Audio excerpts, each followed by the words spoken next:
Good evening, everyone. Welcome to the News Today edition of 5th of September. So today we celebrate Teachers' Day. On behalf of all faculty members of Vision IS, the mentors, all team members, we feel immensely proud whenever our efforts lead to successful journey of a candidate in this examination. I understand this journey is of course not that easy. So first, believe in yourself that again, if you have started, if you have indulged into this as your career, you're going to successfully succeed it with a disciplined effort, and we are here to help you out in any matter or any situation which you face in this examination journey. So let's begin today's news discussion. So the topics for today's are: Prime Minister of Singapore had paid an official visit to India. Sample Registration System Statistical Report 2023 has been released. Niti Aayog has released a report on strategies and pathways for accelerating growth in pulses towards the goal of Atmanirbharta. India's largest lithium-ion battery manufacturing plant has been inaugurated in Haryana. Association of Democratic Reforms has released a report highlighting increasing criminalization of Indian politics. And India joins the HealthAI Global Regulatory Network.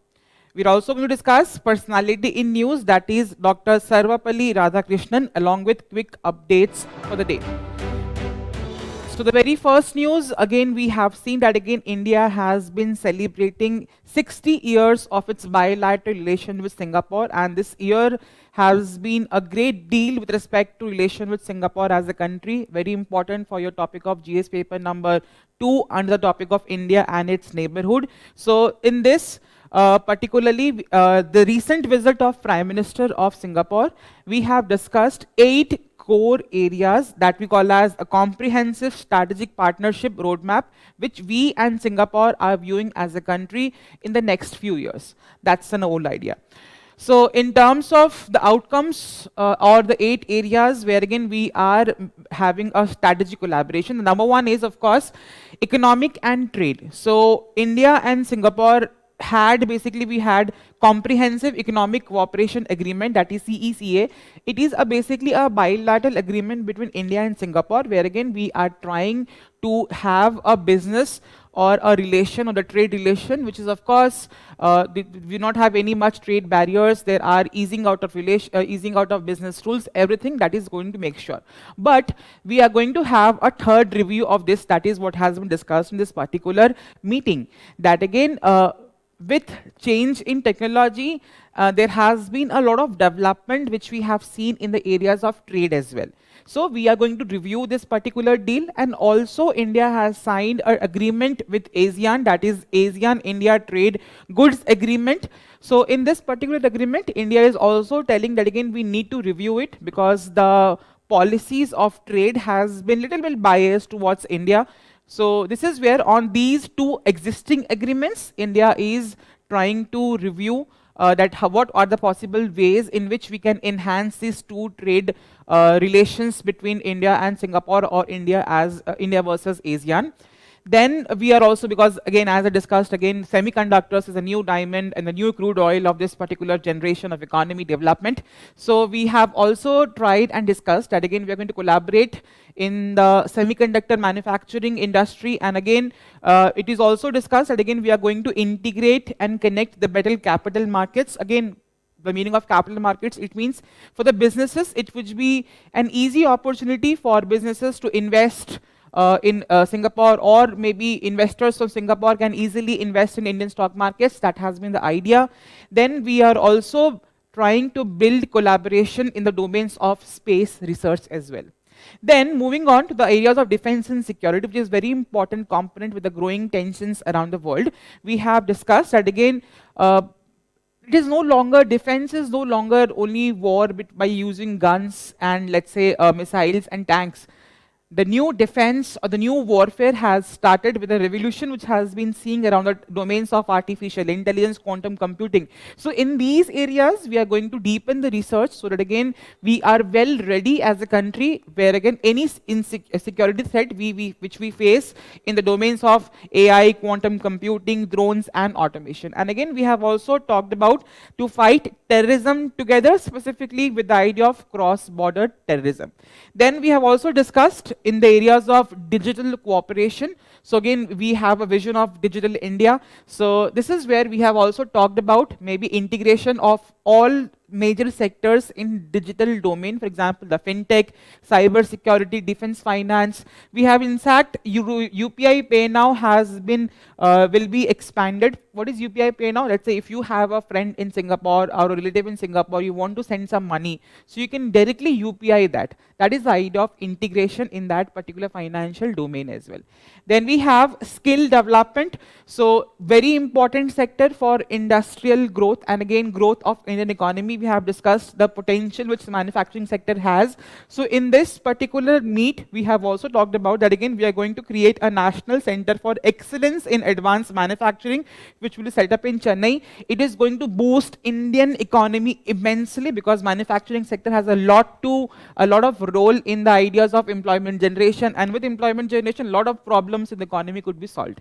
Then we have green and sustainable future. Again, sir, any deal is not going to end with a talk on climate change because that is a need of the hour. So we have discussed that again we are going to collaborate on the areas of solar energy, biofuels, clean hydrogen, clean ammonia and better water management.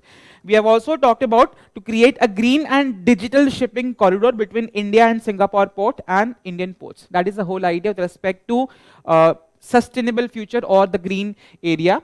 Then we have also discussed in the domain of healthcare, we are going to cooperate with an idea of digital health, medical research, disease tracking, from culture to people, because a lot of diaspora of India is living in Singapore. So again, people to people exchange, social, cultural, student exchanges is going to be further deepened, and again, it is going to bring two countries' relation more closer. Then lastly, it is not just going to end here. On all the topics what we have discussed, there is also a saying that again we are going to meet every year to review the progress of whatever points we have discussed in this particular meet. So that has been the idea, very important development. So again 60 years has been completed, so that makes this topic important for your examination. So, and again in mains I assume there is no specific question on Singapore which has been asked as of now. That makes this topic even more important for your examination.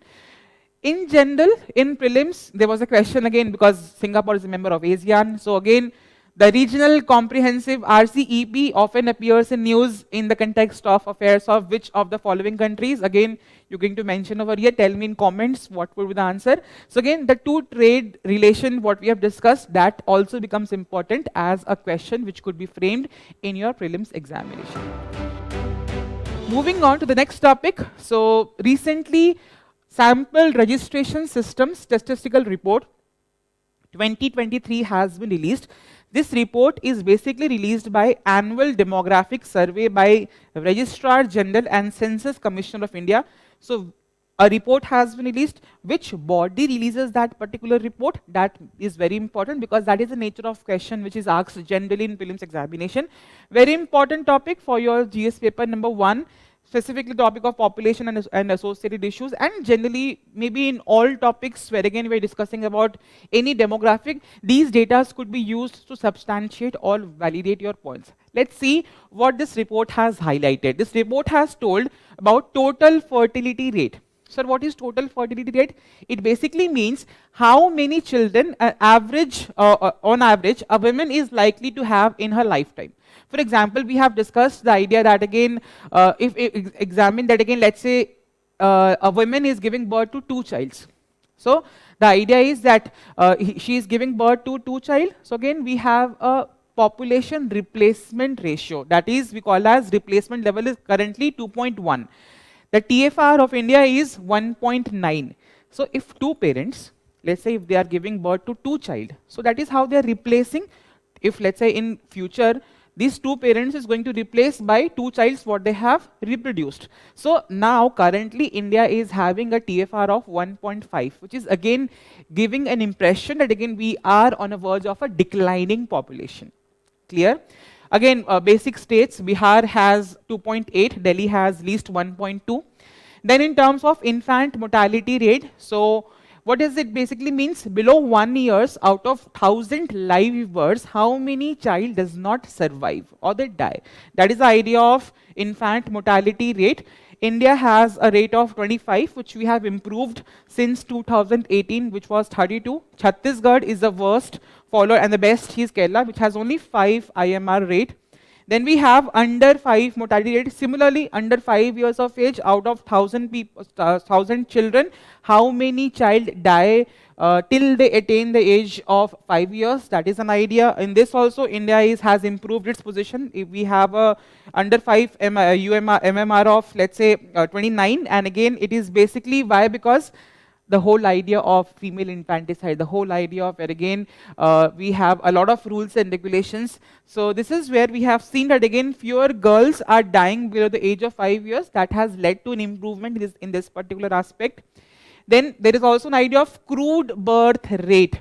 So basically a birth rate we know. What is the idea of crude birth rate? So crude birth rate is basically number of live births per 1,000 people in the mid of a given year. So again, how do we calculate it?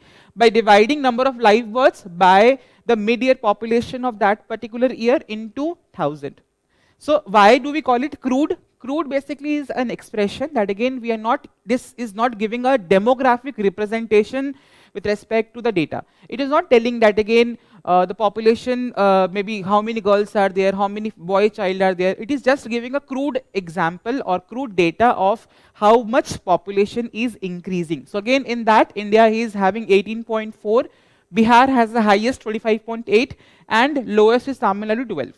Then similarly on the same line, crude death rate. So again the number of people who are dying per 1,000 population in mid of a given year, India is having 6.4, highest is Chhattisgarh, lowest is Delhi. So that is the idea. In terms of sex ratio at birth, so how many females are there per 1,000 males? That is an idea.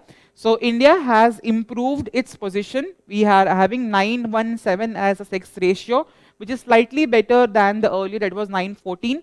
If we compare, the best state is Chhattisgarh, which has a sex ratio of 974, very improvement in this particular area.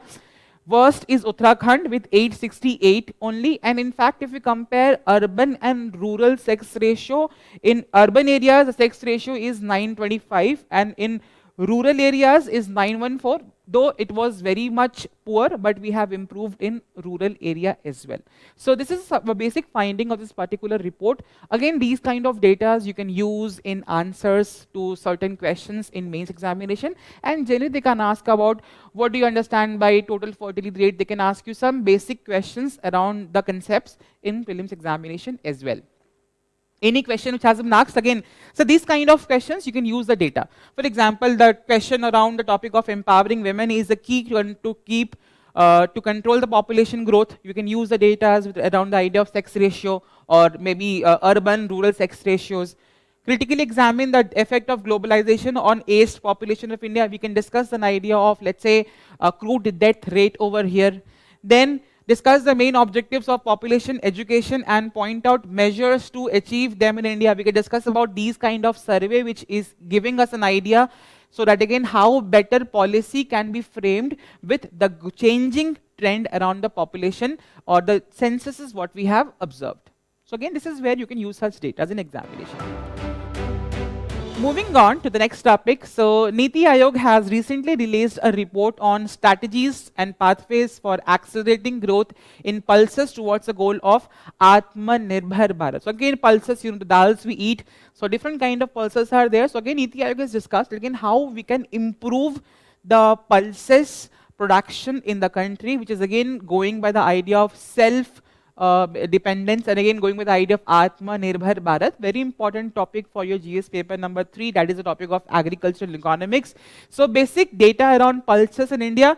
India is the world's biggest producer and consumer of pulses like dal, chickpeas and lentils. Again, as a facts, very important for your prelims examination. India is the largest producer as well as consumer of pulses. Pulses are basically a source of protein, and in fact they are very much, they are cheaper as compared to other major sources of protein. So which is where it is again helping us to fight the idea of malnutrition, because we have seen a huge incidence of malnutrition in India. We have a lot of programs which has been running, the Poshan Abhiyan, everything like that, the midday meal schemes. So they have integrated the idea of pulses also into there, right? So again, with an idea of pulses, we are also going to free India, or to make India malnutrition free.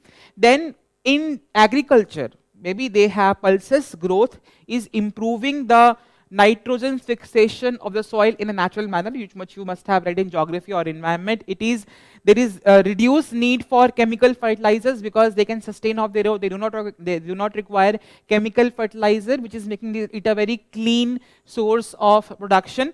And again, it is also lowering the idea of greenhouse gas emissions. So again, very important for soil as well. So these are the areas why pulses matter important for India. Then what are the problems which has been discussed in this particular paper of Niti Aayog with respect to pulses in India? So what we have seen, in the amount of land in which pulses are grown, we are getting very less yield out of it. If we compare it at global level, so India grows approximately 0.74 tons per hectare as compared to the world average of 0.97. So it is very less. Then it has also talked about farmer prefer other crops, because nowadays if you have seen that again, what choice of a crop is grown by a particular farmer is dependent upon how much price of that particular agricultural product is there in the market. So technically we have seen that again, crops like banana, cotton, sugarcane, soybean, they have been giving more money, they are more lucrative, and that is encouraging and attracting farmers to maybe grow these crops with let's say, and not pulses. That is the idea. So that is where this is an idea, again, we need to switch farmers' decision so that they can go pulses as well. Then less area, because the amount of area in which pulses is cultivated in India is very less. So in the 2 years, the land under pulses has dropped by 10.5% and the production has dropped by 11.2%. That is again showcasing the importance that again why a policy reform is required in this particular area.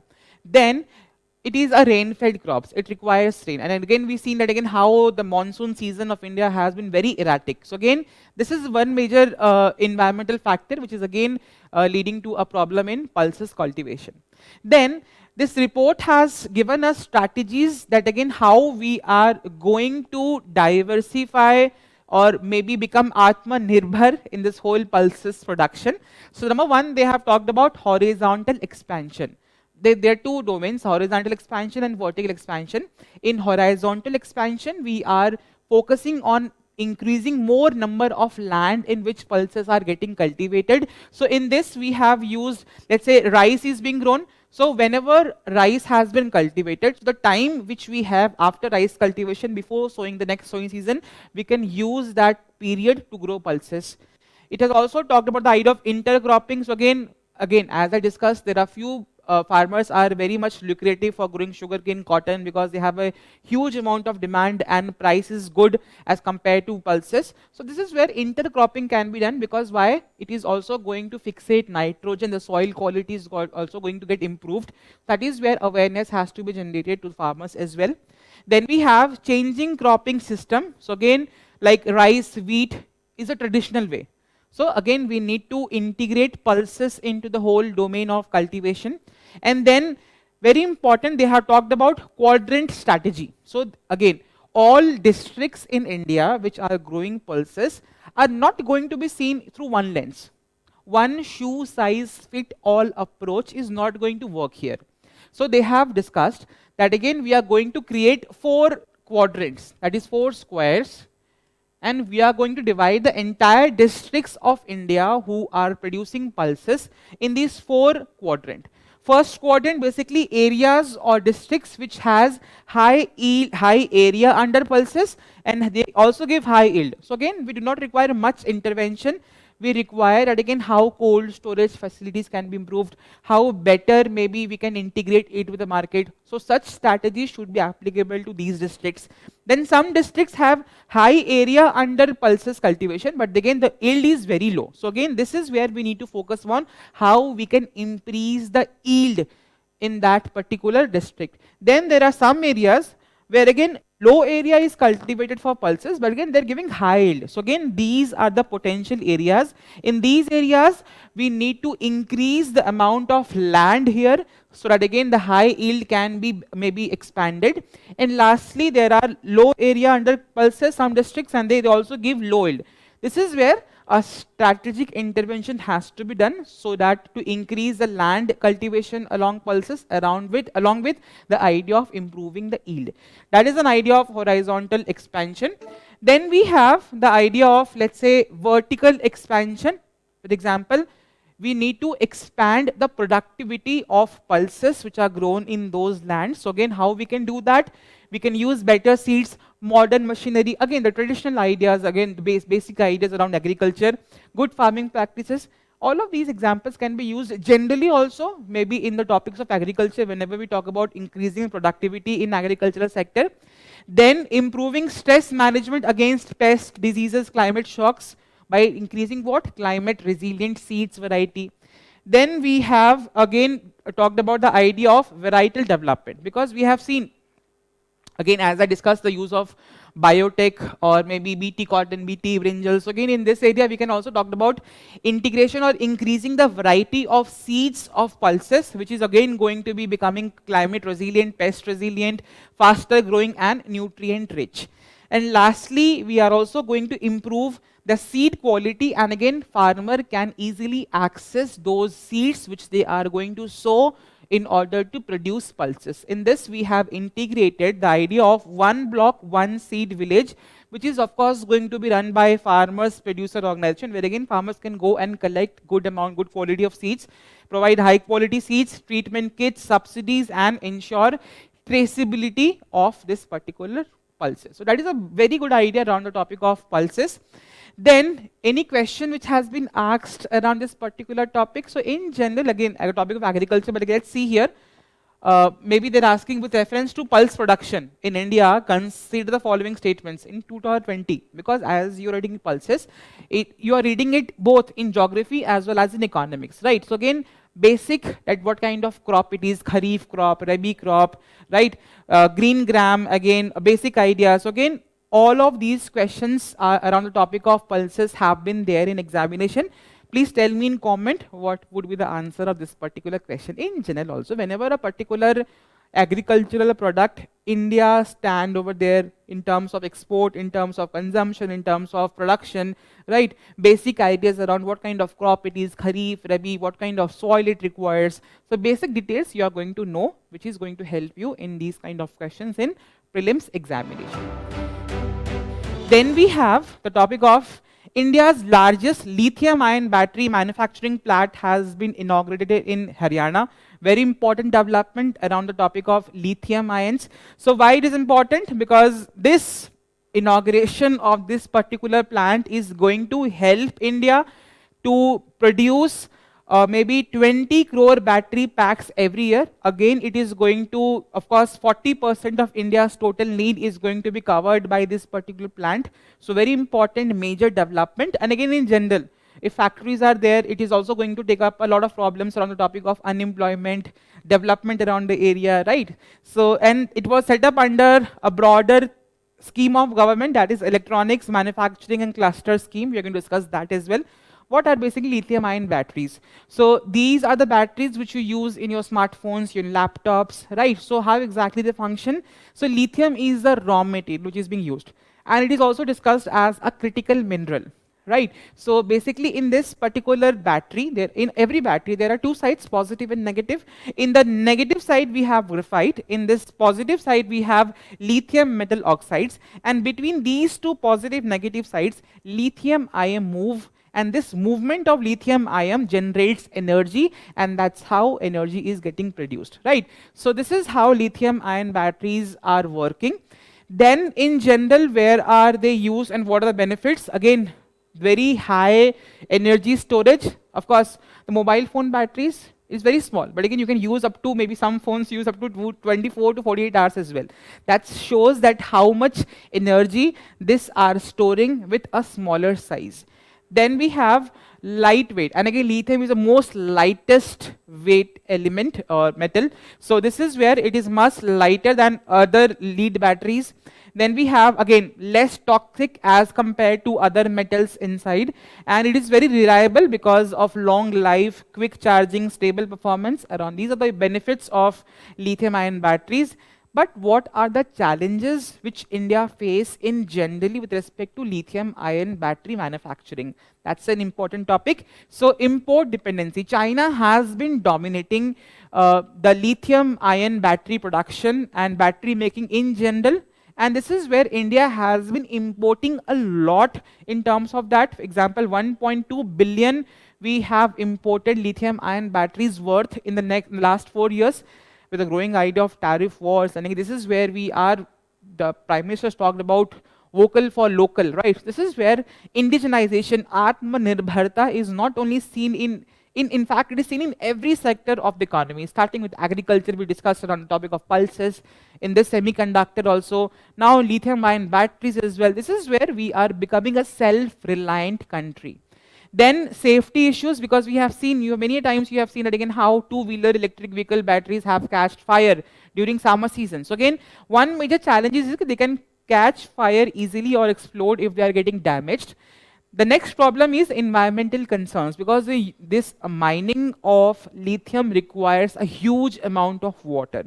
So for producing 1 ton of lithium, we are using 2,000 tons of water. That is a challenge.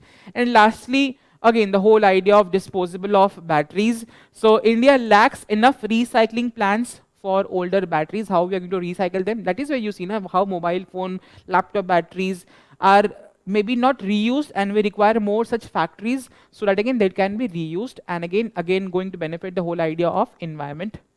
Then basically this EMC scheme, what I discussed, under this particular scheme, this particular plant has been constituted.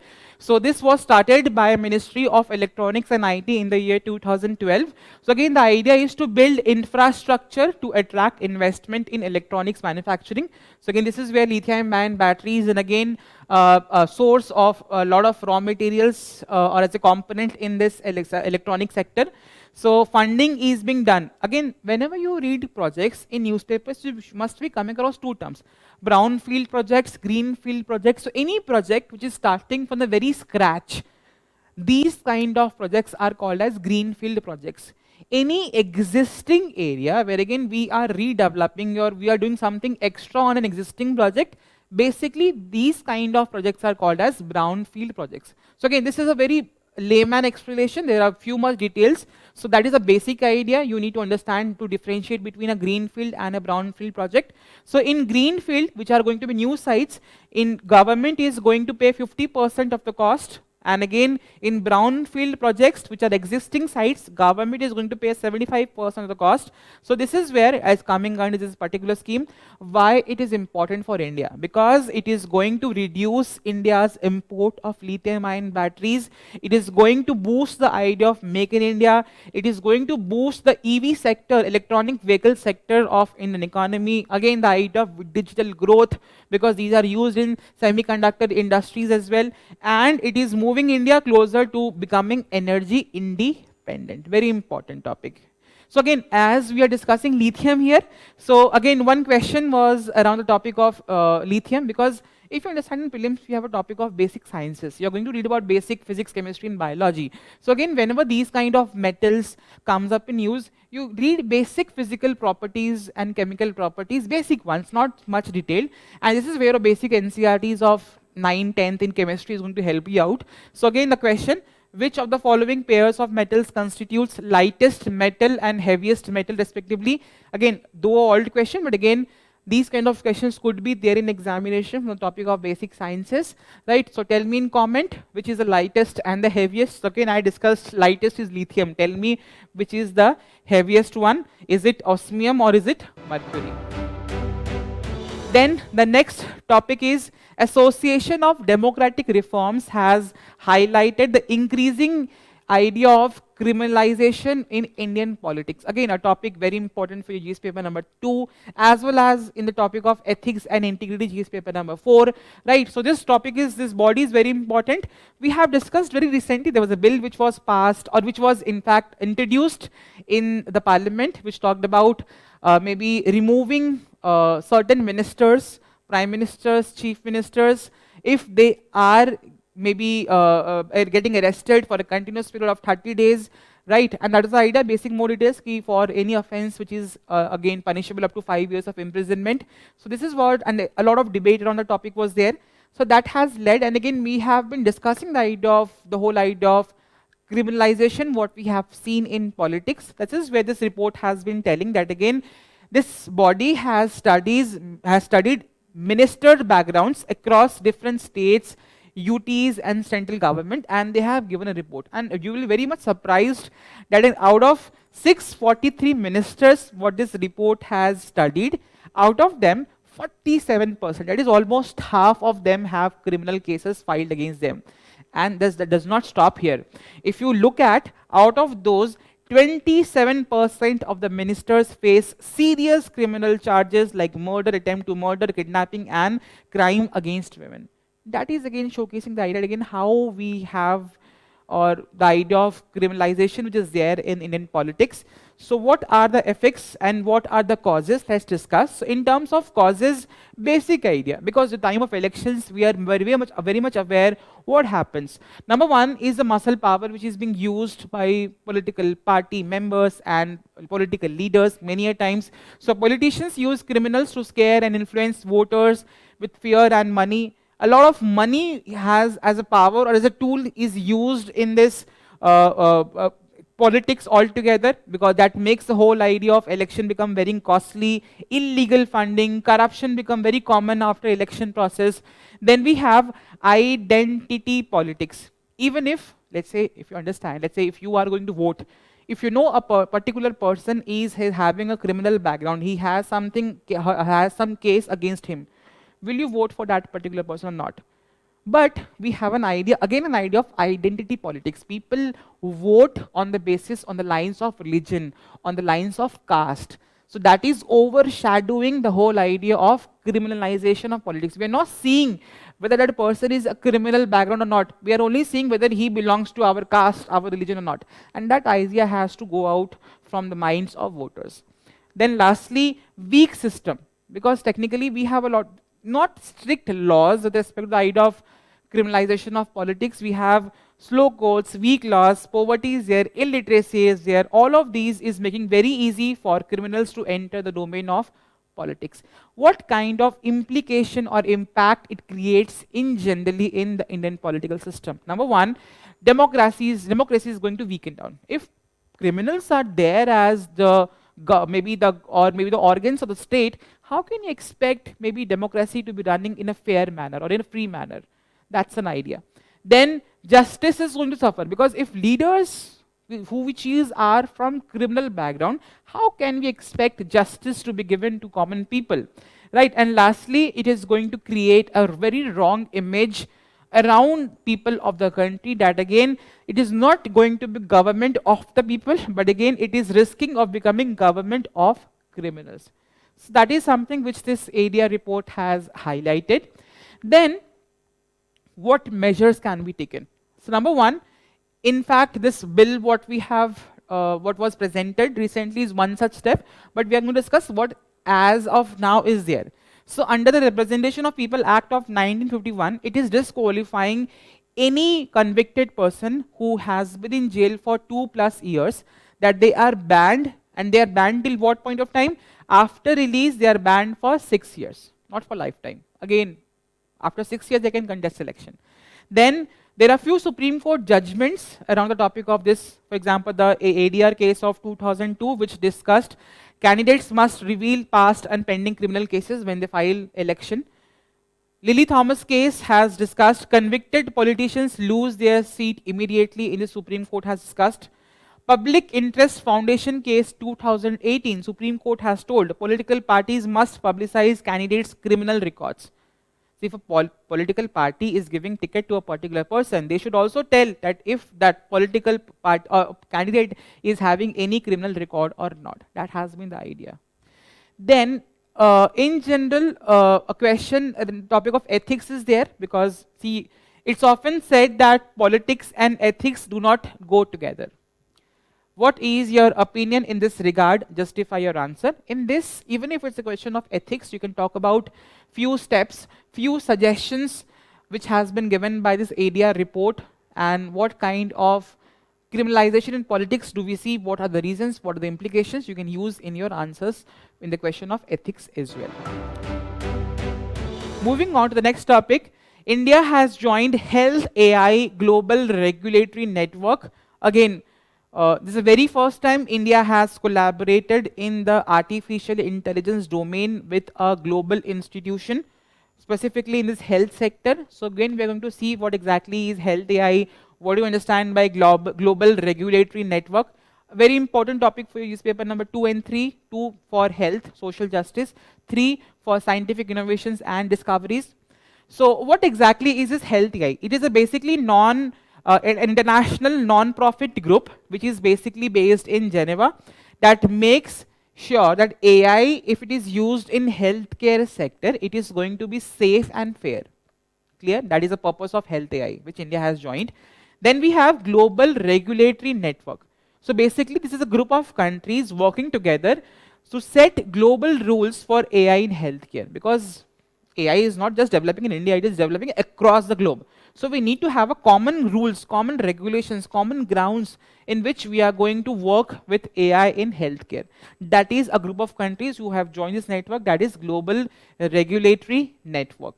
And members can access global database of AI tools being used in healthcare around the world. That's the basic idea around this HealthAI and Global Regulatory Network. Then, what exactly is the role of AI in healthcare sector? Let's look at it.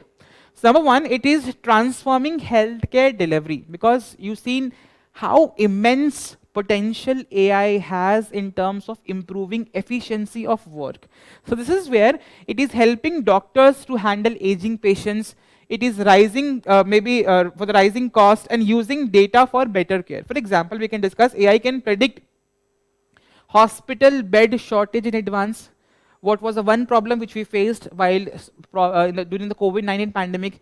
Then targeted treatments. So again we have discussed in IR again how drug discovery, how vaccine production can be increased its pace with integration of artificial intelligence, because we have seen that again how much time did we took for manufacturing the COVID vaccine. So with the use of AI, the process can be made more faster, drugs can be more faster, let's say implemented, they can be checked, they can be made. That is an idea. So again, in fact, it is going to give a very personalized touch in this medical sector or in this drug making sector. For example, AI suggesting cancer treatment tailored to a particular patient's genes. Then we have connected care. We have seen that again how AI has been assisting us in different kind of work. Similarly, let's say if an old age population, if any person is taking any kind of a medicine, maybe there is an AI tool which is giving him that again, yes, this is a time, or a pop-up that again it's time you take your medicine. So again, in terms of virtual assistant, chatbots, remote monitoring, which is going to improve patient support. So these are the few areas in which AI can maybe revolutionize the whole healthcare sector. But what are the challenges? Again, it is not going to be free of challenges, of course, because this is something, the technology is very new, and in fact, we are facing challenges across all sectors in which AI is getting implemented. In terms of healthcare, data issues, because in medical sector, data is very much segregated, and AI to work in an efficient manner requires a good data. That is lacking with respect to Indian healthcare system. Then skill gap. Many doctors are not skilled enough to run or to integrate artificial intelligence in their working style. That requires a skill built up of doctors around the topic of artificial intelligence. And lastly, ethical concerns, because we have seen that again how much sometimes AI can become biased, because it is not human. It is giving whatever you feed, on that basis it is giving you data. So again, this is where ethical use of AI, right, it can become biased, privacy issues, and who is responsible if AI makes a mistake. These are the few challenges which are there with respect to integration of artificial intelligence in the healthcare sector. Then, what are the recommendations for a safe use of AI in health in general? And in general for maybe AI in all such sectors. In health, data, of course, because we have seen that again how data is something which AI is feeding and then giving result. So data has to be very responsibly fed to this in artificial intelligence, keeping in view the idea of privacy. Then involve medical experts to guide AI decisions. Don't completely rely on them. Then build strong infrastructure, because we have seen that again artificial intelligence working requires a strong digital infrastructure. That has been the idea. Research on how AI works in real hospitals, do some pilot projects, check its feasibility, check the challenges what they have been facing. And lastly, training of healthcare workers to use AI, not maybe in a challenging manner but in a confident manner. So this is through these suggestions we can use, or we can very safely use artificial intelligence in the healthcare sector. So though of course no specific question around the topic of healthcare sector has been asked with respect to AI. AI has been there in your mains examination a lot of times. So no specific, but again in one question I think in prelims was there in 2020. With the present state of development, artificial intelligence can effectively do which of the following? Bring down electricity consumption in industrial units, create meaningful short stories and songs, disease diagnosis, text-to-speech conversion. 4 options. And again lastly, wireless transmission of electrical energy. All of you know about AI. Tell me in comment what would be the answer of this particular question. Okay.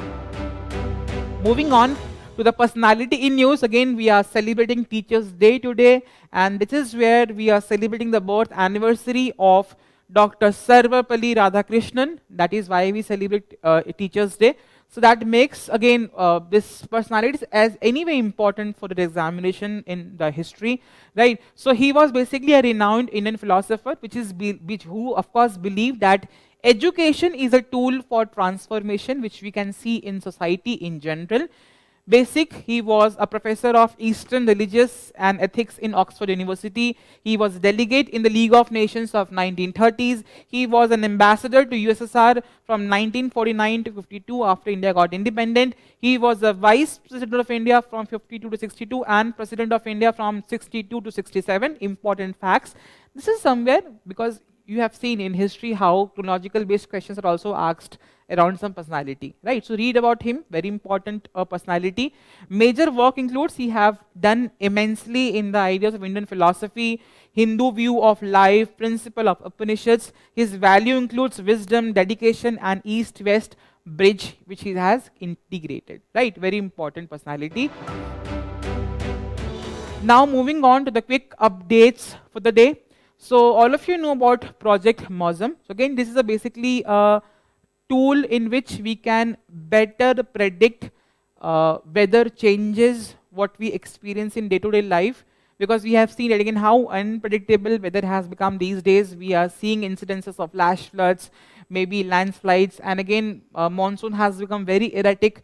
So this is where this particular project has been helping us to predict weather in a beforehand manner, so that again any casualty, any vulnerability which are associated with any kind of a disaster can be mitigated beforehand, right? So this is an area very important, launched by Ministry of Earth Sciences, implemented by IMD, NCMRWF and Indian Institute of Tropical Meteorology, IITM. Aim is to give an accurate and timely weather and climate services.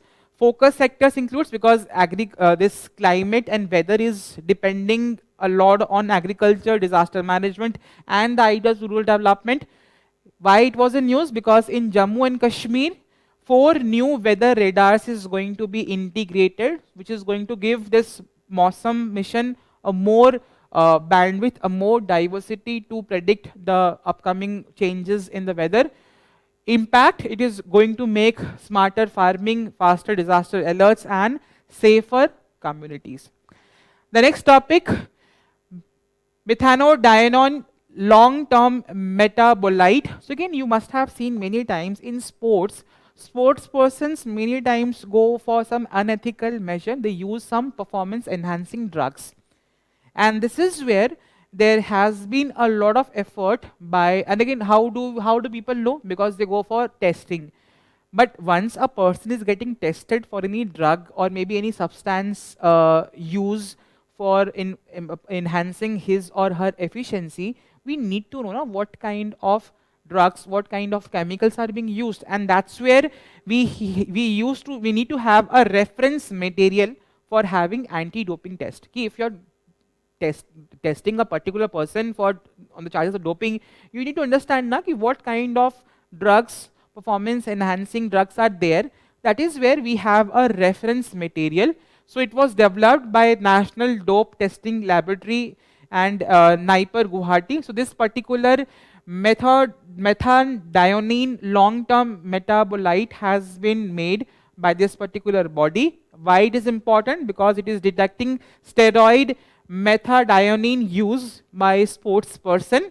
And again, it is supporting testing of 450 plus banned substances by World Anti-Doping Agency WADA. It is strengthening fair play in sports, and this is where it is going to create a cleaner sports, stronger testing, and global standards. They can ask you, this topic was in news, it is related to which kind of a technology or drug.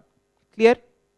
Then we have hallmarking in India. All of you know hallmark products. So again, whenever you go and buy gold, what do you see? That again, whether we have a 916, that is a hallmark for gold. So similarly, government has done that again for silver also. For gold, we have hallmark, which is compulsory. But for silver, we do not have a hallmark. And this is where hallmarking for silver is also being proposed by the government. Initially, it has been proposed in a voluntary basis that again, silver jewelry also need to be hallmarked. And that is why it is being news, because we have seen how much fake jewelry, fake silver are also there in the market. So to make customer aware whether a jewelry they are buying is pure or not, it is fake or real, this hallmarking of silver jewelry is also going to help you a lot. It is being done by Bureau of Indian Standards, which is headquartered in Delhi. It is a national standards body under Ministry of Consumer Affairs. It operates under BIS Act of 2016. It is making the task of ISI mark, hallmarking, and testing labs, basic details.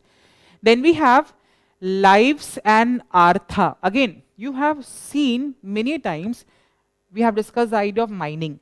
Whenever a particular mining site, mining has been completed and no more mineral extraction could be done from that particular site, what happens after that particular mining process has been completed? And this is where government has come up with 2 basic programs, which is going to enhance the sites which are mined, and again they have stopped mining in that particular areas. Under these live projects, whenever a mining project is completed, a safe closure of that particular mining site has to be done under this particular program. It aligns with global best practices. And lastly, under this Artha program, once a mining site has been closed safely, a better development around that particular site, maybe how we can make that process, that area green in nature. There could be construction of parks, playgrounds, sports, anything. This is an area where again, channels for funds to convert closed mines to eco-friendly productive assets. Again, very important topic around the topic of mining. You can suggest in conclusion that again how we have a concept, developmental versus environment, and this is where it is going to be a very good solution around such topics. Then we have Ayurveda Ahara. Ahara means to eat food. So basically FSSAI and Ministry of Ayush has basically certified certain kind of Ayurvedic foods which one can eat. Because nowadays people, the changing lifestyle, we have been going back to our roots, and we have been using traditional Ayurvedic foods which were there for having a very healthy lifestyle. So, but again, once we go, there is no standardized whether this food is actually made from Ayurvedic ideas, Ayurvedic views or not. And this is where FSI and Ministry of Ayush has come, that again Ayurveda Ahara regulations has been invoked, and they are making sure that again whatever Ayurvedic food is there, they are authentic, they are safe, and they have a traceability to Ayurvedic foods. Source, they are drawn from, of course, our classic Ayurvedic text. Any examples of foods like that? For example, agar karkati, that is a baked wheat balls; krishahara, that is khichdi; panaka, that is fruit drink; dadhi, that is curd based food; gulkand, that is rose petal jam. All of these are Ayurvedic foods. So that is where this topic was in news. Then we have NIRF rankings. So again, all colleges in India are getting rank, and this rank is giving an informed choice to students and parents who are going to be going to such colleges. So this NIRF ranking has been helping in this particular aspect. So it is released by Union Government of India. So as per the recent NIRF ranking, IIT Madras has topped in overall category. In universities, IISc Bangalore has topped. Basically, it was launched by this NIRF ranking was launched as a program by government in 2015 by Ministry of Education. It is a transparent and reliable system to rank Indian institutions.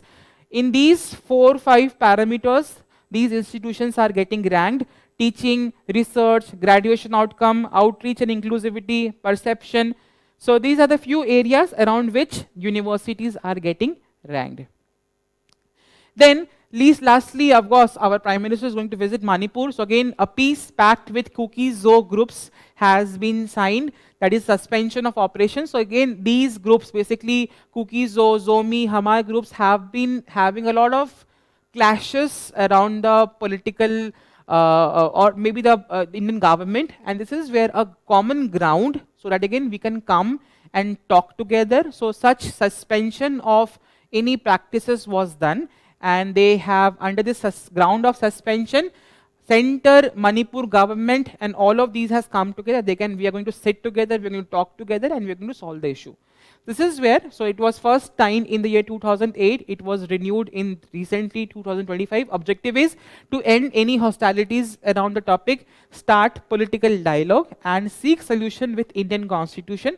Other peace accords have been done all previously. For example, Tripura in 2019, that is NLFT, Bodo Accord in Assam, Karbi Accord in Assam. All of these, again, important facts for your prelims examination. So with this, we come to an end for today's news today discussion. All important questions which could be framed from the topics what we have discussed today will be popping up in your screen. It is very important that again you solve such questions. Please post your answers in the comment section, which is going to give a competitive spirit around all the students who are watching this news today edition by Vision IS. And lastly, we have come up with a digital current affairs platform. It is a one-stop solution for all current affairs issues in this examination. Please go and visit this website. It is going to certainly help you a lot in terms of your current affairs preparation. So all the very best, and thank you so much, and have a good night.